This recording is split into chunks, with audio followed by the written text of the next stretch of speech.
La charla de hoy la quería centrar en varios trabajos que tenemos realizados respecto al ligamento cruzado anterior.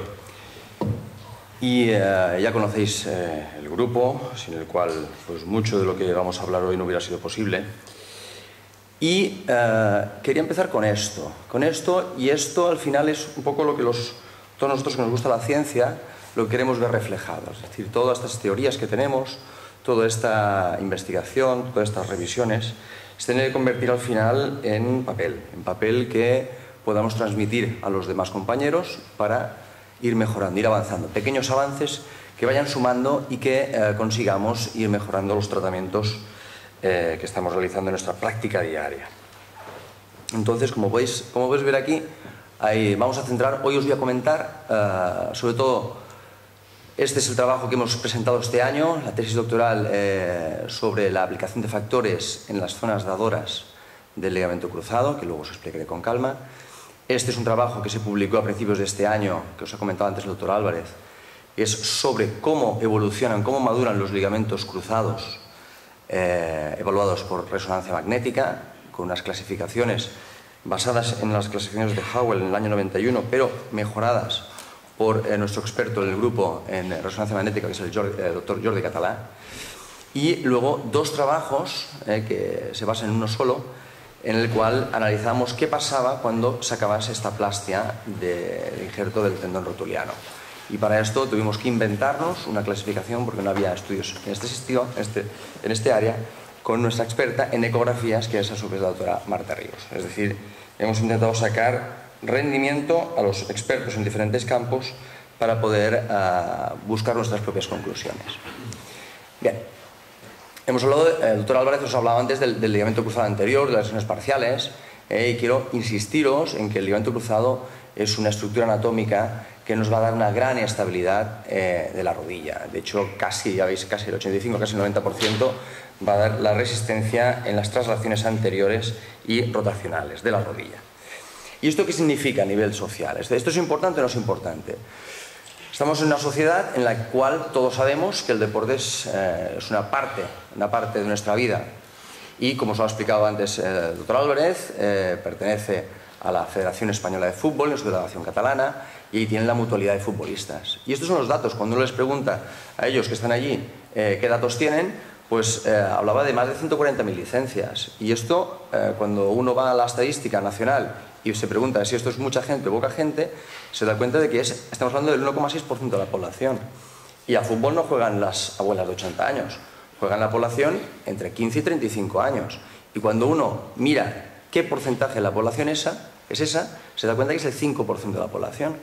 Uno cuando se pregunta cuánta gente tiene hipertensión arterial o cuánta tiene diabetes, pues estamos hablando de estas cifras. Es decir, estamos hablando de un grupo muy amplio de gente que es muy homogéneo y que va a tener lesiones muy similares. Porque fijaos, casi el 20%, 17-18% de la gente que está federada va a consultar por lesiones, va a hacerse daño. El fútbol es un deporte que es lesivo o potencialmente lesivo. Y cuando miramos qué tipos de lesiones hay, le preguntamos al doctor Cugat qué es la estadística de este año y vemos pues, que más de 600, incluso yo diría que nos quedamos cortos en estas cifras de ligamento cruzado. Pues recuerdo el otro día estábamos hablando que cerca de 1.000 casos en un solo año. Es decir, es una patología frecuente, es una patología que cuando miramos los datos internacionales nos damos cuenta de que, ojo, en Estados Unidos, fijaos, más de 300.000 rupturas al año de cruzado anterior. Y fijaos, la gran asociación del deporte con esta lesión, es decir, el 70% de los lesionados de cruzado es en la práctica de deporte. Es decir, cuidado con esta lesión que la vamos a tener de forma frecuente. Y vamos a tener además pacientes en una franja de edad, fijaos, pacientes jóvenes, muy jóvenes. La franja de edad en que la mitad va a estar por debajo de los 40 años. Y la vamos a poder calcular, es decir, a más horas de deporte, más posibilidad de lesiones. 1.500 horas de práctica deportiva, hay riesgo de lesión de cruzado. ¿Y esto cuánto vale? Porque una lesión genera que esta persona va a generar unos gastos. Y esto también hay que mirarlo. Los gestores nos van a preguntar ¿esto cuánto vale? En Estados Unidos, en el año 2002, las lesiones de cruzado anterior costaron 15 billones con B de dólares. Y los tratamientos que necesitaron, en cirugías básicamente, costaron $1 billón americanos. Es decir, estamos hablando de muchísimo dinero. Los gestos que hagamos respecto a estas lesiones no van a repercutir solo desde el punto de vista médico, sino desde el punto de vista económico. Y cuando hablamos con los ministerios de Sanidad hay que hacer hincapié en estos temas. Esto cuesta dinero y hay que intentar que cueste menos dinero. Hablaba el doctor Álvarez que el cruzado no viene solo, muchas veces viene con unos amigos, y los amigos son en forma de lesiones meniscales, lesiones de otros ligamentos y lesiones de cartílago. Y ojo con estas lesiones de cartílago, porque son las que nos pueden llevar a la artrosis. Es verdad que no hay estudios, porque es muy difícil realizarlos, en los que veamos qué pasa si dejamos un cruzado sin operar cuando hay una inestabilidad. Y no existe un estudio prospectivo en el que demuestre que esto genera artrosis. Pero sí que está demostrado que el ligamento cruzado roto se asocia a lesiones de cartílago. Y esas lesiones de cartílago sí está demostrado que van a llevar a la artrosis de la rodilla. Por lo tanto, la lesión, la rotura del cruzado anterior es artrogénica, puede producir artrosis. Muy bien, volvíamos a los deportistas, volvíamos a ver que tenían esas lesiones de cruzado y muchas veces van a ser tratados de forma quirúrgica. Y dices, ¿y esto por qué? Tenemos unos mecanismos lesivos asociados al deporte, tenemos unos pacientes que cuando los analizamos vemos que tienen una inestabilidad tanto en el cajón anterior como en las rotacionales, tenemos aparatos que nos van a medir cómo va esa inestabilidad y es importante ver el injerto que vamos a colocar. Vamos a colocar normalmente, hay diferentes técnicas. Nosotros utilizamos la técnica del hueso-tendón-hueso, por diferentes razones que ahora os explicaré. Pero uno de los problemas que nos da, y tal vez es el problema más limitante, es que lo sacamos, este injerto, de la zona del rotuliano, la zona anterior. Y eso pues da ciertos problemas, da a veces dolor en sacar anterior. Y es tal vez el elemento, la complicación más frecuente y que más hace que a veces tengamos que cambiar el tipo de injerto. Pero para nosotros el tendón del hueso-tendón-hueso, el HTH que llamamos, es muy potente, es el patrón oro, por razones que os daré luego. Y si no lo operamos, podemos no operarlo, ¿vale?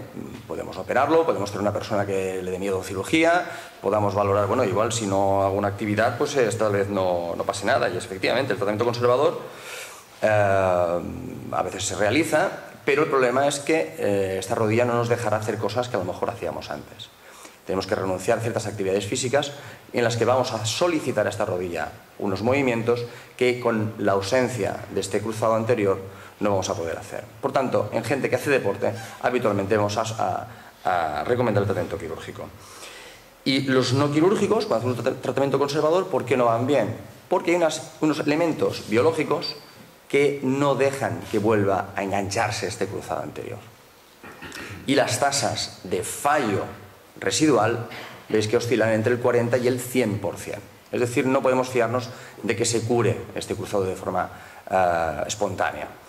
Si estamos ante pacientes muy sedentarios, pues tal vez nos lo podamos plantear. Pero pacientes en que tienen poca edad, que tienen un número determinado mínimo de horas deportivas y que evidentemente veamos que hay unos signos de inestabilidad, el tratamiento va a ser siempre quirúrgico. ¿Vale? Pues si tenemos el tratamiento quirúrgico, vamos a coserlo. Uno tiene la tendencia que cuando hay algo roto, lo cosemos. Correcto, esto ya se ha hecho. Y luego revisando y vemos las reparaciones primarias. Problema, fallan, se quedan laxas, no funcionan. Por tanto, no es un tratamiento que podamos recomendar. Stop, no vamos por un camino. Cambio de planes. Diferentes técnicas y actualmente los autoinjertos, es decir, utilizar el injerto de la propia persona, es el tratamiento más recomendado.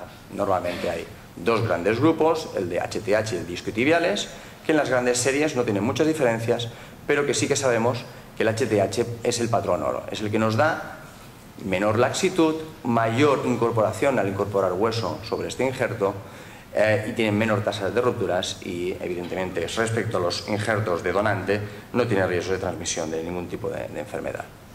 ¿Qué vamos a buscar cuando hacemos la reconstrucción del cruzado anterior? Vamos a querer recuperar la movilidad de esta articulación, la función por tanto, y evitar esas lesiones secundarias debidas a esta falta de estabilidad de la rodilla, como son la artrosis sobre todo. Y cuando analizamos qué pasa cuando se operan los pacientes, vemos que las tasas de recuperación son muy altas, de más del 90% de los pacientes.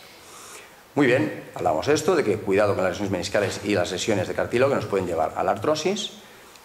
Dato interesante, no cambia estos resultados aunque operemos pacientes por encima de 40 años, es decir, la edad no nos contraindica las cirugías, que es una de las cosas que clínicamente a veces nos encontramos. ¿Y qué pasa con este cruzado cuando lo colocamos? Pues que este cruzado se revasculariza, es decir, revive.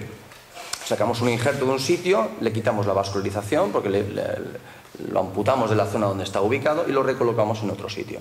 Y ese ligamento tiene que revascularizarse. Esto hay diferentes estudios en animales que podemos ver ese proceso de revascularización que empieza por una sinovialización de este cruzado nuevo. Hay diferentes fases, esta revascularización que se localiza hacia los 2 meses, hay una ligamentización, es decir, este tendón rotuliano se convierte en ligamento cruzado anterior de una forma progresiva que más o menos se completa hacia el año. Muy bien, y esto vemos o planteamos acelerarlo. Y son los estudios que tanto Reo como Radice ya publicaron hace unos años y que nosotros utilizamos y os comentaré más adelante que hemos realizado. Maduración de cruzado por un lado. ¿Y qué pasa con la zona que yo he quitado el injerto? ¿Qué pasa con este área? Hablábamos de que hay un dolor anterior en la rodilla que llega a veces hasta el 60%. El doctor Cugados ha explicado cuáles son la dinámica, qué son los factores de crecimiento, cómo funcionan, qué particularidades tienen, cómo se comportan, cómo modulan las señales, cómo modulan la regeneración de los tejidos, cómo ese uso natural nosotros podemos aplicarlo donde nos interesa y cuando nos interesa. Cómo esos factores se obtienen a veces de unas formas diferentes, con lo cual tenemos que ser cuidadosos a la hora de hablar de ellos, porque podemos tener productos diferentes, formas diferentes de obtener. Tal vez esto es lo que más interese. Hay que recordar esto. Este es el proceso normal de regeneración de los tejidos. Pero cuando utilizamos factores, tendremos el punto final igual, pero mucho antes. Es decir, vamos a buscar una respuesta precoz de los procesos de regeneración. Tal vez no vamos a buscar un tejido que sea mejor, pero sí obtenerlo de forma más rápida. Y eso clínicamente es muy importante, porque durante ese proceso vemos que hay problemas, hay dolores, hay molestias que podemos reducir. Y es muy importante poder ofrecer a un paciente mismo tratamiento que sea más rápido y en mejores condiciones. Estamos cambiando la evolución de estos pacientes.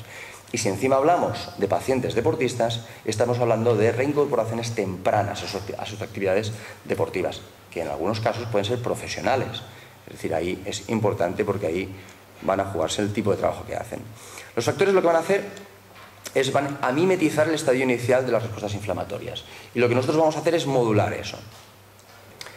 Os decían también que hay diferentes formas de obtener estos factores. Nosotros hemos utilizado siempre la misma técnica. Hay diferentes formas de trabajar con este tipo de factores. Esto me gusta mucho y es decir, ojo que si hablamos de diferentes métodos de obtención de factores, tal vez estos resultados pueden ser diferentes. ¿Es mejor la pera? ¿Es mejor la manzana? No lo sabemos. Pero hablemos de peras o hablemos de manzanas, no hablemos de todo junto. Cuando hagan ustedes una revisión sobre factores de crecimiento o las que empezarán a hacer seguramente sobre células madre, verán que hay diferentes formas de conseguir estos productos. Cuidado porque no siempre estamos hablando de las mismas cosas. Y hay que ser cuidadoso. Siempre me gusta la cita esta de la doctora García, que parece que todo es fruta, pero no es lo mismo. Y los efectos que tiene cada elemento pueden ser diferentes. A nivel de los tejidos ligamentosos, que es lo que nos interesa, como la mayoría de los tejidos, vamos a ver cómo mantenemos, cómo estos factores van a influir en el equilibrio dinámico, cómo estos factores van a influir, hay tienen factores proangiogénicos, antiangiogénicos, vamos a mantener un equilibrio, no vamos a mirar factor por factor qué va a hacer, sino la respuesta global, porque hay unas tramas que aún hay que conocer, a un nivel mucho más profundo, que no acabamos de conocer, pero que intuimos, vemos que empieza a funcionar de una manera determinada, que se autorregula, que se activa e inhibe a la misma manera y que actúa de forma diferente según el tipo de tejido en el que estemos. Habéis visto que los factores tienen aplicaciones en diferentes tejidos. A nivel de los ligamentos, los estudios nos indican que estimulan la neovascularización, que aumentan los tenocitos, que aumentan los tejidos. En estudios en animales, aquí quiero destacar el estudio cordobés del grupo de la casa, en el cual demostraba que los factores estimulaban el crecimiento tisular en ovejas, en tendón de oveja. Hay muchos también estudios previos en los que iban en esta dirección. Estudios en humanos en los que veíamos que cómo podíamos darle más rapidez a la regeneración de los tejidos, el tendón de Aquiles, el manguito rotador, el ligamento lateral interno. Estudios como los que os explicaré sobre maduración, aumentamos la rapidez de la maduración de este ligamento cruzado anterior. Y hincapié, ojo, encontramos estudios también que van en contra, que dicen que esto no funciona. Hay que analizarlos bien, porque a veces estamos hablando de formas diferentes de obtener estos factores de crecimiento. Y a veces cuando uno analiza desde el punto de vista biológico, ve que hay problemas. Hay un problema de trazabilidad en esta obtención de PRGF. Vamos a hablar de productos diferentes y por tanto no vamos a poder comparar unos estudios con otros. Vemos trabajos en los que hay diferentes conclusiones, en las que muchas de ellas hablan de que no hay diferencias significativas. A mí me gusta mucho el trabajo de Nien del año 2009, en el que hablaba de que no hay diferencias en función al cabo de un año. Y es una cosa que nosotros también hemos visto y podremos explicar por qué. Tal vez a lo mejor al año no hay que mirar las cosas, hay que mirarlas antes. Hablábamos de que los factores nos están dando una precocidad en la respuesta de la maduración de estos tejidos, y a lo mejor hay que saber dónde mirar primero. Si no sabemos dónde mirar, igual si salimos en barco de aquí desde Valencia hacia Canarias, vamos en barco, vamos en avión y miramos si han llegado los dos dentro de un año, seguramente veremos que han llegado los dos, y la conclusión nuestra no puede ser que tardas lo mismo uno que otro. Hay que saber a qué tiempos mirar, ¿no? Maduración de cruzado. Si veíamos también los estudios que teníamos en la zona dadora, vemos que también ya hay trabajos publicados, tanto en animales como en humana, en las que se observa una regeneración más rápida y resistente incluso en estos defectos que dejamos cuando sacamos el tendón. Muy bien, pues entonces nos planteamos el realizar dos ensayos clínicos. Un ensayo clínico en el que queríamos ver la velocidad de cicatrización de la plástica. Un poquito lo que os ha comentado el doctor Álvarez antes en las parciales. Lo hicimos cuando realmente realizábamos la reconstrucción del cruzado anterior, y queríamos ver cómo iba a madurar este tejido y con resonancia magnética. Y el otro trabajo, que fue el motivo de tesis, queríamos valorar la cicatrización en la zona dadora, en este caso valorados con ecografía. Muy bien, entonces ¿qué hicimos? Pues seleccionamos en el rotuliano una muestra de 40 individuos en los cuales necesitamos hacer un injerto de HTH por una rotura completa de cruzado anterior, y aplicábamos factores exclusivamente en la zona dadora, en este trabajo. En el otro hacíamos factores dentro de la articulación, dos grupos separados, no tienen nada que ver uno con otro, y todos contra grupos control siempre. Muy bien, los criterios de inclusión, de exclusión, y todos protocolos, tanto de dolor, escalas de función, todo recogido, radiología, resonancia, eco, todos evidentemente con una exploración en la cual había una inestabilidad de cajón anterior, rotacional y anteroposterior. Y a todos les he ido, como os comentaba, estudios radiológicos, estudios por resonancia, ecográficos por la zona dadora. Esto tuvimos que diseñar una nueva clasificación propia, porque no existía ninguna clasificación de cómo maduraba este tendón por ecografía. La doctora Ríos creó esta nueva clasificación, una clasificación cualitativa que está publicada hoy es sábado, el lunes me confirmó que estaba publicado, o sea que es fresquito del día. Resonancia magnética comprobando que realmente este cruzado estuviera roto, escalas de dolor, escalas funcionales de Kessner, Lishcom, Tegner, escala de Tegner, os han hablado, doctor Álvarez antes, la escala de nivel de deporte que hacían estos pacientes. Y esta es la técnica que hacemos, que os ha comentado, que iremos muy por encima. Artroscopia de la rodilla, revisión de las lesiones acompañantes que pueda haber. Revisamos el cartílago del fémur, cartílago de la tibia, menisco, vemos que esté anclado este menisco interno, vemos el suspensorio del jofa, vemos la ausencia de cruzado anterior, o estos restos que tenéis aquí que están muchas veces adheridos al cruzado posterior. Esta es la parte externa, el menisco externo, que está un poquito pinzado ahí, pero bueno, está bastante bien, detrás el tendón del popliteo. Realizamos una isquemia de la extremidad, y este es el diagrama de cómo sacamos el injerto. Fijaos que sacamos el tercio medio del tendón rotuliano con taco proximal en la rótula y taco distal de la tibia. Fijaos cómo disecamos el paratendón, cómo seccionamos de forma longitudinal este tendón, hacemos unas marcas para poder pasar luego unos hilos para poder arrastrar este ligamento. Con sierra oscilante quitamos estos tacos óseos que nos van a servir muy bien para poder anclar en los nuevos túneles que vamos a hacer del nuevo injerto, y preparamos el injerto a las medidas de diámetro que hemos calculado según la altura y el peso del paciente. Este es el diagrama de los túneles que vamos a hacer sobre esta tibia, y sobre unas guías pasamos unas brocas para los diámetros que necesitamos. Limpiamos la zona, los restos de cruzado anterior que quedaban, que ya no nos sirven. Buscamos lo que llaman el footprint, el punto de anclaje de colocación, tanto a nivel de la tibia como a nivel del fémur. Esta es la zona de la tibia, las guías, y aquí vamos a buscar el punto, el footprint a nivel superior. Esta es la guía femoral, que la colocamos, la apoyamos en el cóndilo, ponemos la guía que nos va a permitir pasar, fijaos, la broca, pasamos los hilos que os comentaban. Esta es la técnica del servicio para ver los puntos de isometría.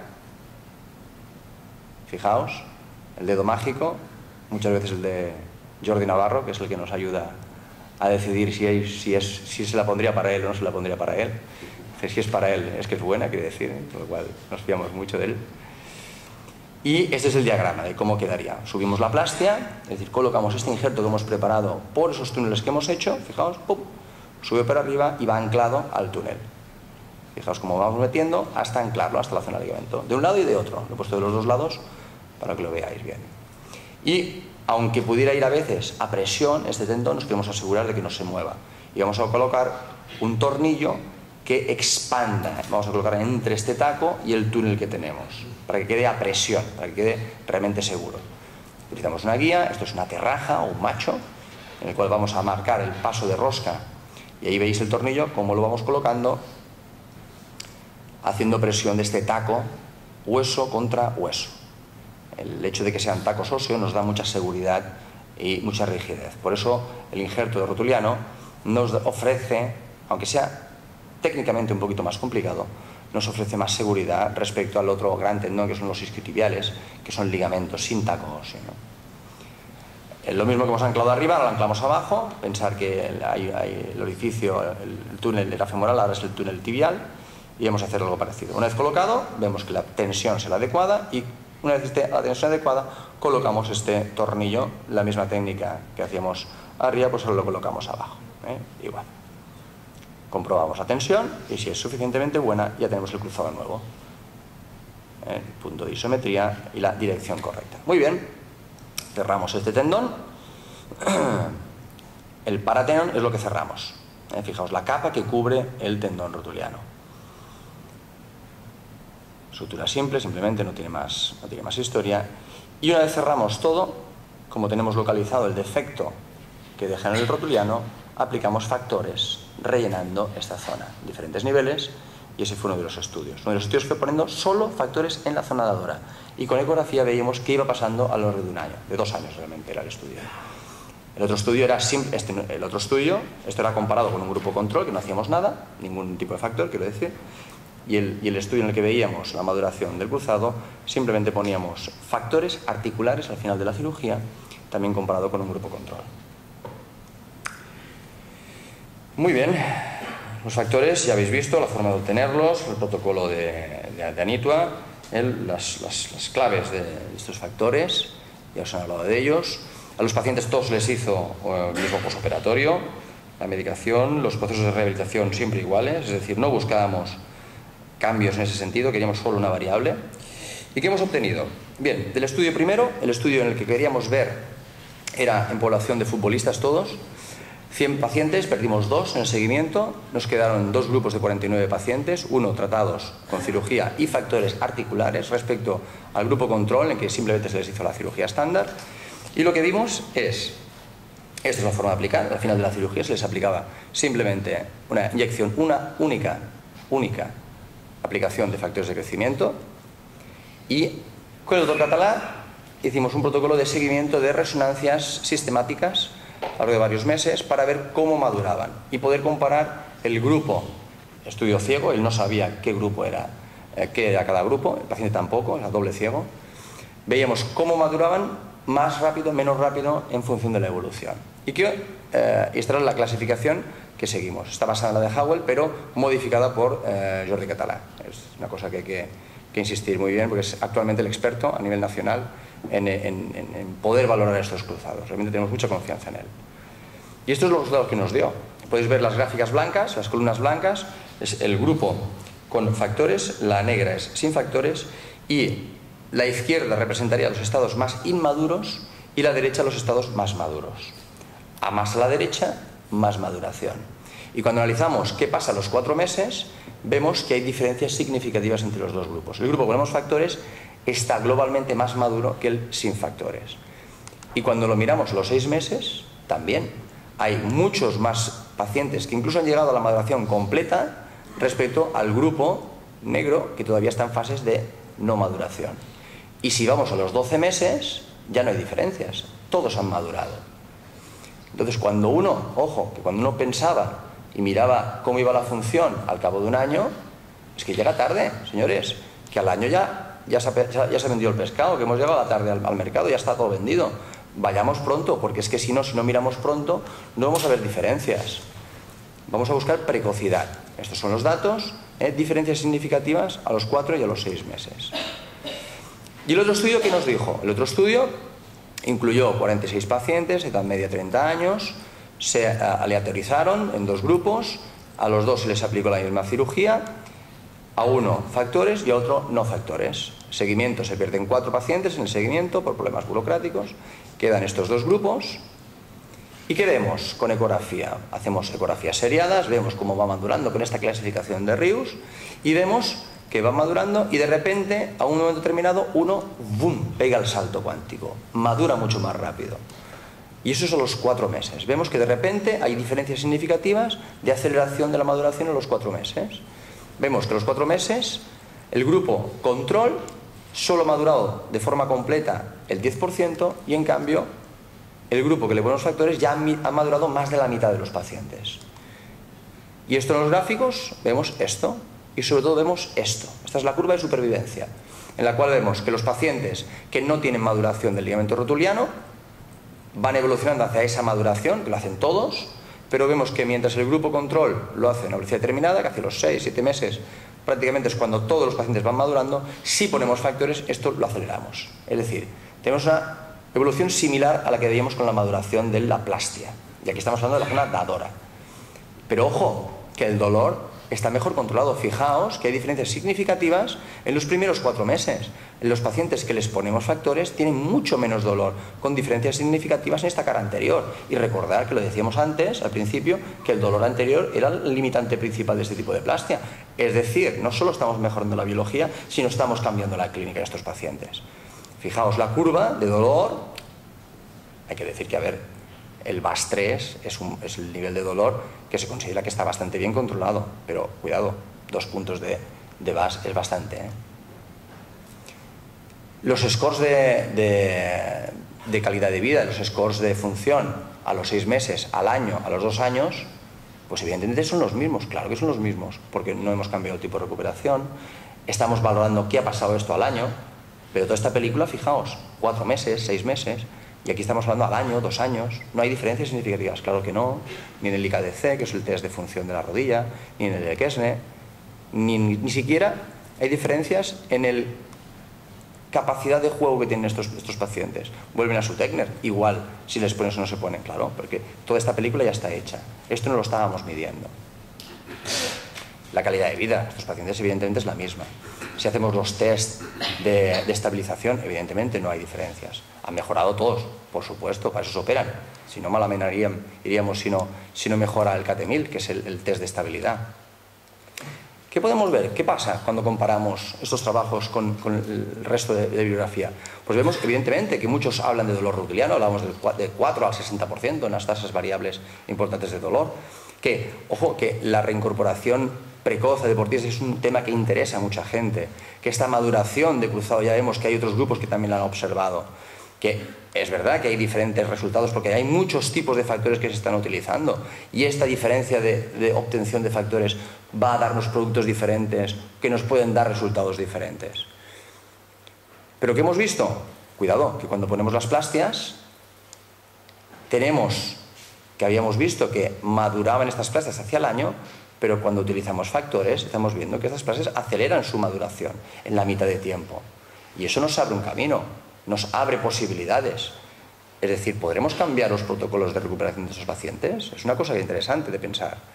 Y en la zona dadora, si el problema que teníamos era que vimos que iban madurando y tardaban también un año en madurar estos estas zonas dadoras, y gracias a la clasificación de la doctora Ríos hemos visto que regeneran más rápido, y no solo lo decimos nosotros, estudios de Liras, que es griego, en conejos ya demostraban eso también, o estudios clínicos. El grupo de Almeida en Brasil demostraba que había un cierre precoz valorado con ecografía. Nosotros vemos que hay una aceleración de este proceso de regeneración de la zona dadora con menos dolor.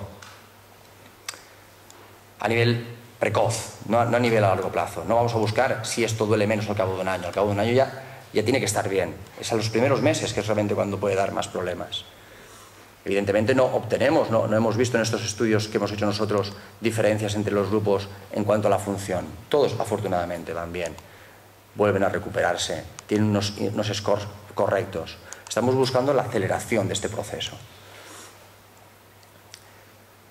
El tipo de injerto, en estos estudios siempre hemos intentado homogeneizar. Cuando hacemos estos estudios intentamos que sean muestras homogéneas para poder llegar a conclusiones en base a pocos cambios. Que podamos demostrar que estos pequeños cambios nos van a hacer un cambio global importante.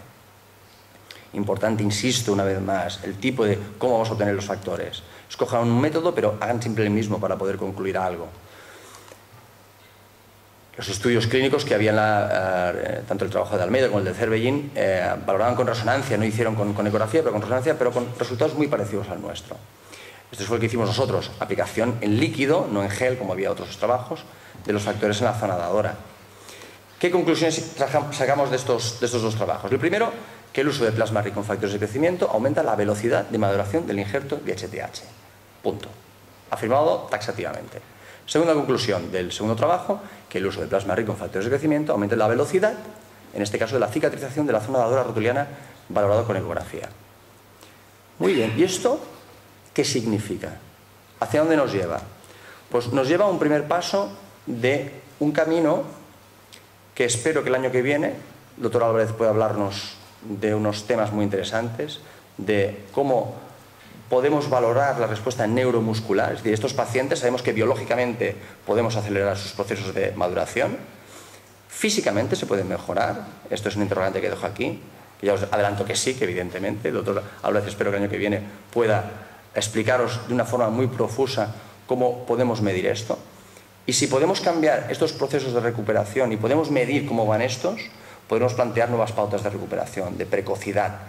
Estamos hablando de pacientes, os fijabais al principio que el deporte nos está apretando, la gente que hace deporte nos aprieta, quiere recuperarse antes, pero esto es como los coches. La Fórmula 1 es la que innova, pero los adelantos que hay en los coches, en los Ferraris, en los McLaren, al cabo de un año, 2 años los tienes en el utilitario que te compras en el concesionario para llevar a la gente.